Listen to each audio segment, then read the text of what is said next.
Hi guys, welcome to my channel, Practical Reefer. My name's Mark. Just a quick update on the tank. So again, we're at the weekend, and pretty much every weekend the last month since I've got the tank going, I've bought something new. I've actually got some Zoas which I had Royal Mail special delivery to me from someone I see on Facebook, so I've got some nice Zoas there which I'll show you later on. I've also got another Zoa from Nessie's Lair, and I've got another clove polyp. My mushrooms are looking good on the bottom. Now they've been hydrogen peroxide dipped. I'll do a separate video on that. But the big thing I've bought today, which I've been looking for the whole pretty much month or two since I've been ready for them, is peppermint shrimps. Now these are definitely peppermint shrimps, and they will like to eat aiptasia. Now I got these from Fish and Fins from Forfar just today. So the guy uses them to eat aiptasia. He's got a tank where he kind of rotates rock around and keeps them fed. And he's bred them in the past as well, so definitely knows what he's on about, and happy that I've definitely got the peppermint shrimp. So I went and got two, so they will potentially lay eggs and stuff as well, but they probably won't come to anything unless I did it in a separate tank. They're also both carrying eggs, but you know, I'll probably lose them. You know, it'll be free coral or fish food basically. But good little detritivores. Essentially it's a cleaner shrimp, but the big reason I've got them for the tank is for aiptasia. Now I don't have any aiptasia, I can't see any aiptasia, although I did the clove polyp there, which is glued onto the white bit of rock, which is just resting on the main structure.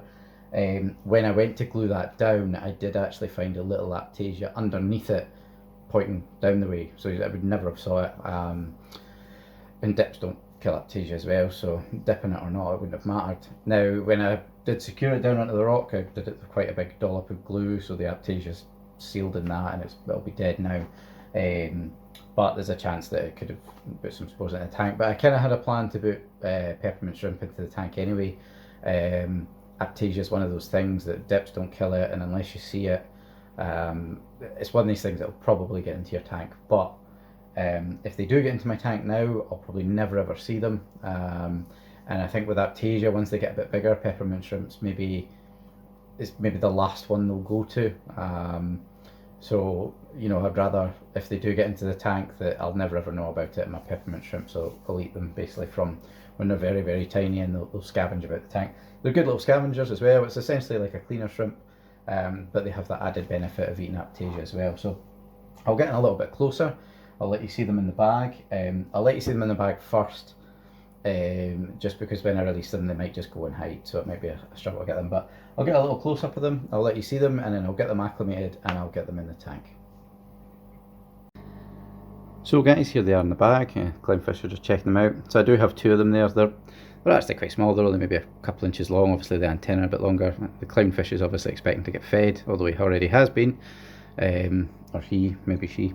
But yeah, there they are. They're cool little creatures, and they'll scavenge about the tank, and they'll eat detritus and things. And as you can see, it might be a struggle for the reflection, that one's carrying eggs, and I think the other one is as well. There's quite a few in the tanks at Fish and Fins, and obviously they've been trying to breed, but obviously once the eggs are released, they won't come to anything, or if they do hatch, they'll get eaten. But that's them there. I'm going to get them in a bucket just now and start getting them acclimated. So guys, here we are about 20 minutes, half an hour later. I've acclimated the peppermint shrimps.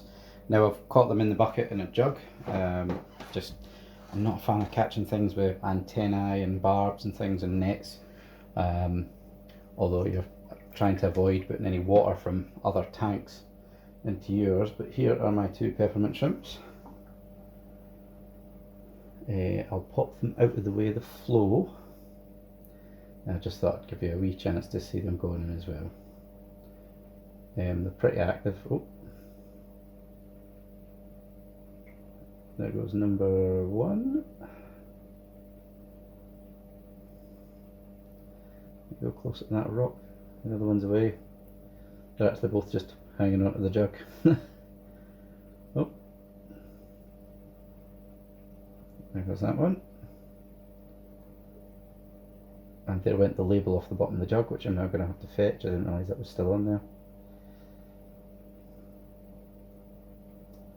Is this one going to hit?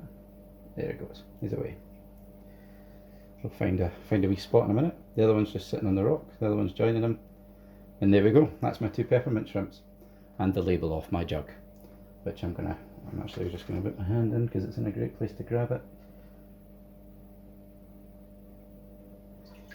Maybe a little tip for you guys is if you buy yourself a B&M cheap jug, give it a scrub in hot soapy water and take all the labels off. I'm sure it'll be fine, won't do any harm. It's been used quite a few times, that's why it's eventually come off. But that's them there. I'll just get a little zoom in there. There's one just sitting on the rock. They're just going out of sight just now, 2 seconds.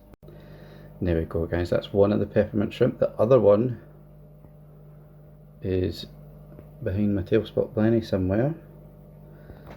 The room's absolute chaos just now, so I'm having to avoid things. Oh, and I didn't take the Toonsy to the side of the last one. Oh, you don't really see though.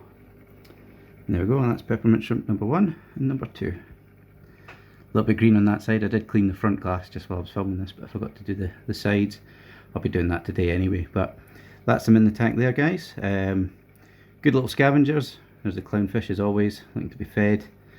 And just a little update in the par 38s. They're doing pretty well. These clove polyps are growing pretty well. The firework cloves, not so much. They're a bit slower growers, but looking good.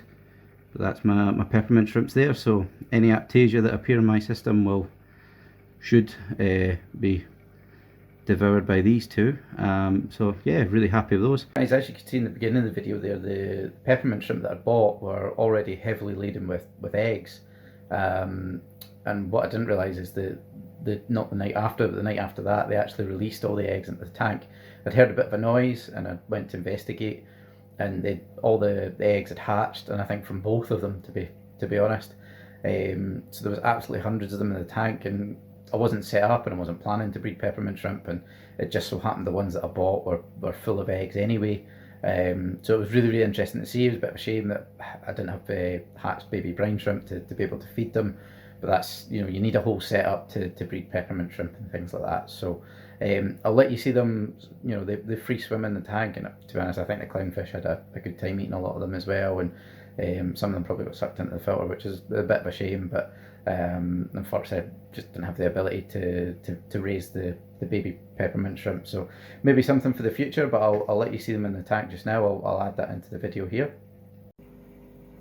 Well guys, one of my new peppermint shrimp just must have laid all its eggs just hatched, and they're all just going about the tank. So I'm guessing my clowns are going to have a bit of a feeding frenzy, but you can actually see them moving about. Oh, trying to get the focus.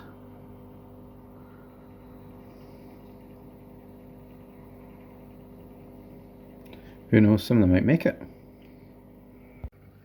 So guys, this is them in the tank. They've both kind of found a little hidey hole.